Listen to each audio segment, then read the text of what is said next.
Okay, we left off in the French Revolution right at the point where it's going to get violent. Well, the violent part of the French Revolution are pretty much going to have three stages. The first stage is when the people demand change. Stage two is when the radicals take over and start an era called the Reign of Terror. And the third stage is when they have another new constitution, and we say hello to a, a leader called Napoleon. So let's go ahead and get started. Stage one has to do with rumors. Rumors, rumors, rumors. You're in high school, so you know that rumors spread, and if you believe the wrong rumors, it could lead you to make some pretty bad decisions. Well, we're gonna see that happen here in France. So we take it back to the tennis court oath when the uh, the members of the Estates General tried to meet, and then they had to find out their meeting hall was locked, so they end up meeting across the street at this indoor tennis court. And after the tennis court oath, they start looking around the capital city of Paris. They're like, "Hey, King Louis, why are your soldiers in Paris?" And they start to speculate. We heard a rumor that he doesn't want us to meet.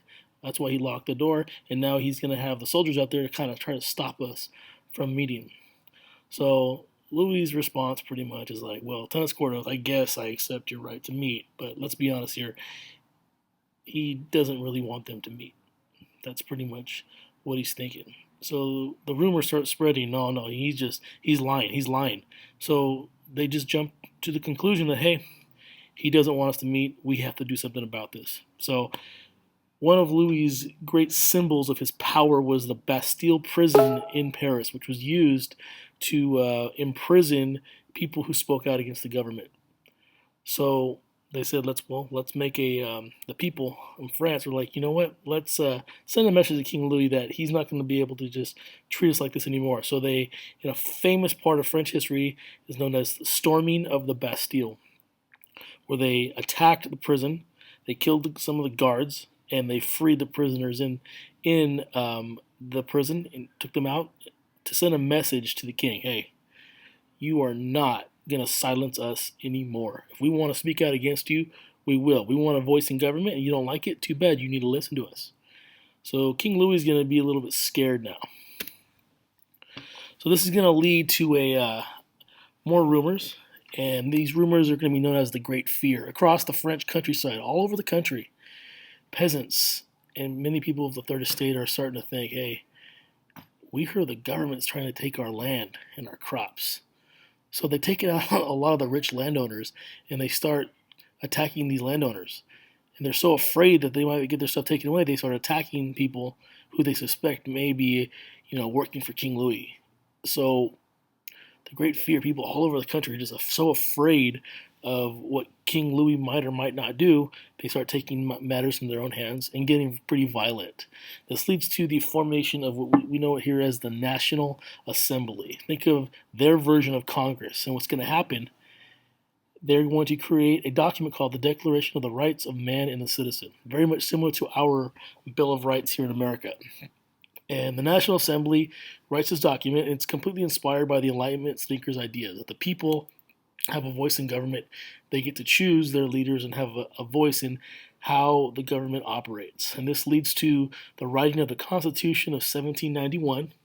As you see there in the graphic on the bottom right, you see members of all three estates working together to build this constitution. The constitution, the word you might want to write this down is like the rules for government, how government should act. We have a constitution here in America, and governments all over the world, different countries have constitutions. Well, in 1791, France wrote a new one where all three estates kind of had a say. And you can see members of each estate in the picture on the right. You see a member of the first estate who's like a priest, member of the third estate in the middle, like an everyday worker, and then you see like a nobleman on the left. They're all working together to form this government to make it more fair for all people in France. And this new constitution, what it does, it creates what we call a limited monarchy. It means that there's still king, King Louis is still the king, but he's limited by the National Assembly. The National Assembly controls what he does. He doesn't get to do what he wants. He needs the National Assembly's approval before he does anything.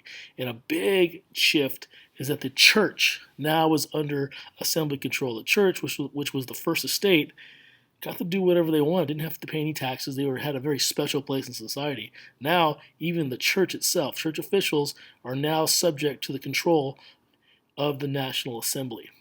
So what this does, King Louis pretty much is like a prisoner in his palace. Him and his wife, Marie Antoinette, they kind of can't go outside. They're going to get jumped. That's pretty much what's going to happen. The people are not happy with him, and he's going to have to accept the fact that he is now controlled by the National Assembly.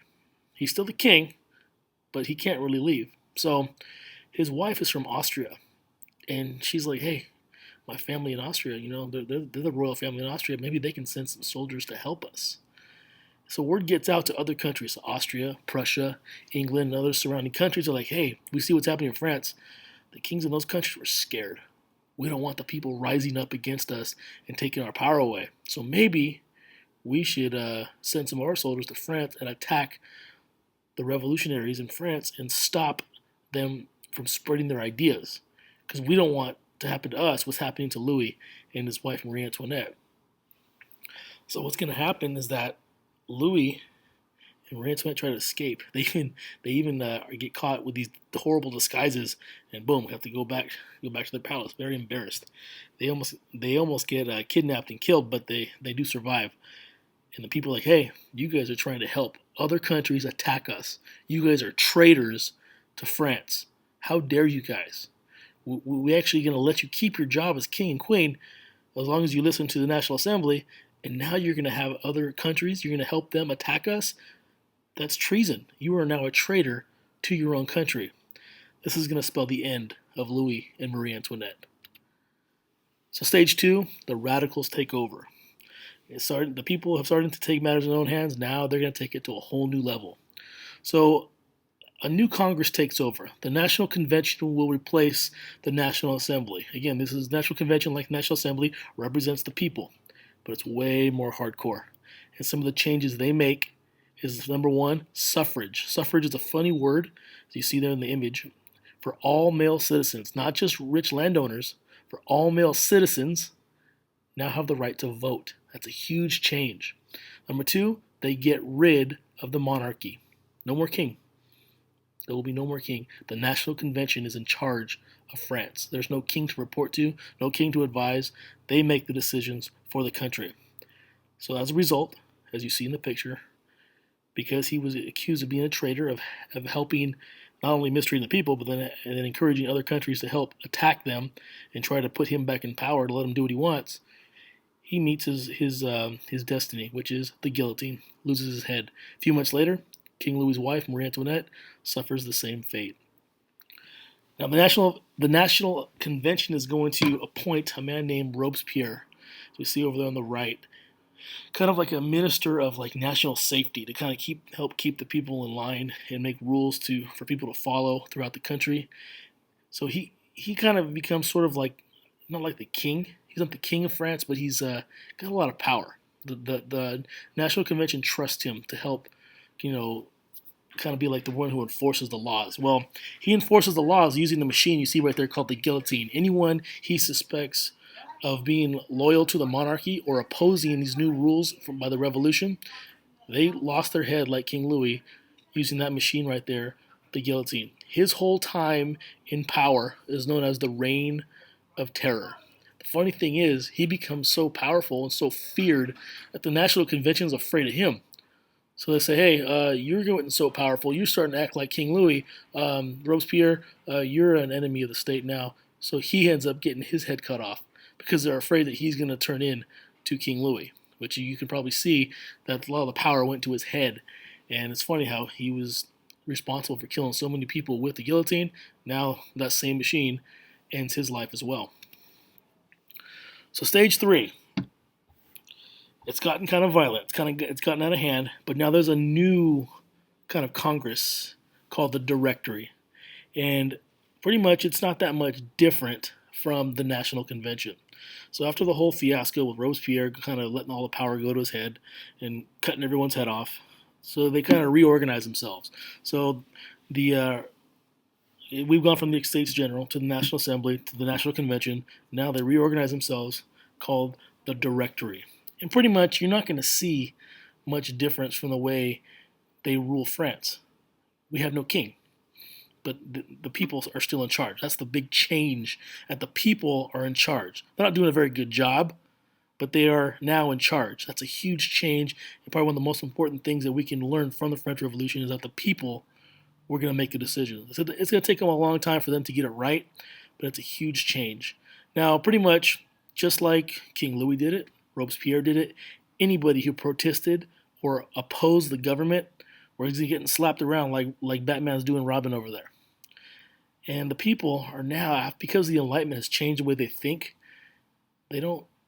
They start to hate the government. They're like, hey, this is not what we wanted. We wanted to have a say, but the government, you guys are trying to be too powerful here. You guys are just being just like King Louis. So the government gets really nervous. The Directory, like SpongeBob, you see, they're very nervous. So they said, all right, we messed up last time with Robespierre. We need to bring someone in who is a hero. People can look at, okay, we can trust him. He's one that we want to listen to. We can trust will help lead the people. So during the time when other countries were attacking France to try to stop the revolution, one of the heroes of the French army, his name is Napoleon Bonaparte. And Napoleon was hired by the Directory, said, hey, we want you to kind of do what Robespierre did, but don't go crazy with power like Robespierre did. But we need you to kind of help lead the country. Okay, be a symbol of the people. And because they figure he's a war hero, people respect him and they will listen to him. And for a while, people said, oh yeah, Napoleon, we feel good about Napoleon. He's a hero. We feel good about being French. And we have sort of a time of peace. But as we're going to find out, Napoleon is going to be much different than what they expected. And we're going to get to that in the next lesson. Napoleon is one of the most interesting characters we're ever going to learn about in history. But the long story short, the big change really was that the people now have control of the government. The people forced the government to have, we look in the bottom right there, awareness of what the people want. And we see evidence of that by the Directory appointing Napoleon to be this kind of leader, this figurehead, this hero for them to look up to and help them lead the country. Before, you had people like King Louis, he's like, I don't care. I'm not nervous. I'll just use the army to shut everybody up. But now governments are starting to be aware and they're starting to care about what the people want. And that's the biggest change that we're going to find here in the French Revolution.